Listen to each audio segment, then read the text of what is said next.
So when I talk with owners during our live meetings, one thing that I noticed that kind of separates the owners who haven't really turned the corner and started to really build wealth and feel like, hey, I'm reaping the rewards of being a business owner like I originally imagined. And those people who are there, who are really in a strong position, generating a lot of profit, have a systematic business, is that the people who are doing really well understand the totality of their job.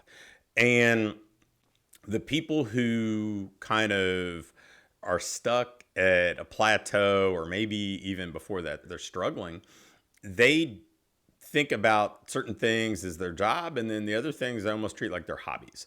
And I'll elaborate here so I can give you some context. So one of the questions I ask business owners with some regularity is, hey, in the last year, how many client training sessions have you missed? You just flaked on. I'm not talking about you got sick and rescheduled. I'm not talking about you went on vacation and you had somebody cover. I'm saying sessions that you were responsible for, you were supposed to be somewhere at 8 a.m. and you just overslept. Or you were supposed to be somewhere at 6 p.m. and you're like, you know what? I'm going to my kid's soccer game. I'm just not going to show up. It'll be fine. I'll do it tomorrow. The answer is almost always zero. Maybe there's a one in there somewhere, but almost always zero. And it's interesting because if I ask the same kind of question, say, well, how many emails were you committed to getting out that you said, I'll just do it tomorrow? Or building out marketing campaigns, or checking your finances, or creating a system, or doing a staff training, and you kind of just kick the can down the road. And the really successful business owners, again, it's pretty close to zero. I'm not going to say it parallels the training sessions quite as much, but it's close. It's really close. They probably have one or two or three for the whole year, right? And the businesses that are stuck or struggling, I mean, it's a weekly or at least monthly occurrence that they're kind of procrastinating on things that are just as much a part of their job as delivering training sessions. Now, I understand the training sessions, there's some accountability, right? Like somebody's waiting on you. You said you'd be at a certain place at a certain time, and that person is waiting on you. Whereas an email, maybe you haven't established that kind of accountability. There's nobody waiting on it to hit their inbox at 6:30 a.m. every morning or something. If you're letting that lack of accountability be a crutch and you're not getting things done, then ultimately you're not going to reach your potential. You have to start seeing the business side of being a business owner as just as much of your job as the fulfillment of services. And if you don't, the struggle here will be the cash register won't ring. The bank account will start to diminish. The pipeline will start to go dry.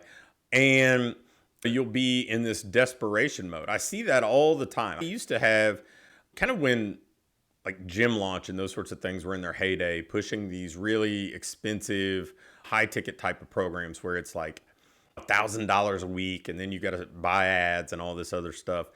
And people would go into those businesses with some level of desperation. Almost always, they were businesses that were struggling. And then that $1,000 a week and being in that kind of intensive environment provided some accountability. So they started marketing, right? They started marketing and they'd get people through the doors. It's just they had dug such a hole and the program was so expensive, they could never turn the corner. And so I talked to them kind of in the aftermath, and they'd have big credit card bills or whatever else. But they also had learned that, man, if I do market consistently, if I do get promotions out, if I do run ads, if I am sending stuff out weekly and even in many cases daily, then I will get growth. It's just if you dig yourself into such a hole that the growth doesn't outpace the $1,000 a month spend on this, and the $1,000 a week spend on this, and then another 1,000 on ads or something like that, you may not be able to outrun that. But you do see that the consistency of marketing works. The consistency of showing up and doing the other part of your business responsibilities is effective if you're going to be successful. And If you want to be a great business owner, you can't do half your job. It's interesting to me because I have so many owners kind of historically that would come into meetings and say, man, I can't get my trainers to refer. I can't get my trainers to market. I'm like, is it in their job description? Have they been trained to do it? No, you've allowed them to believe that their job is just being on the floor and training. And so they're doing 60% of what you want them to do, but their job description and all of your actions and behaviors lead them to believe that's 100% of what their obligations are. Well, we probably need to look in the mirror and say, well, am I holding up my end of the bargain? Am I just doing 60% of what I'm supposed to do? Am I really meeting the expectations of being the type of business owner I want to be? Because if you are doing the marketing side of things, doing the operational side of things at the same level with the same intensity and focus and commitment that you do the training side of things, odds are you're going to have a really tough business to beat. You're going to be a market leader in your respective area.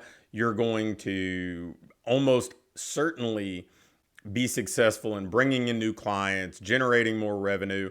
And if your expenses are right, you're probably going to generate a substantial amount of profit. So if you want to see your business grow, the easiest thing that I can tell you is to treat the other facets of being a business owner with the same level of commitment that you treat training clients.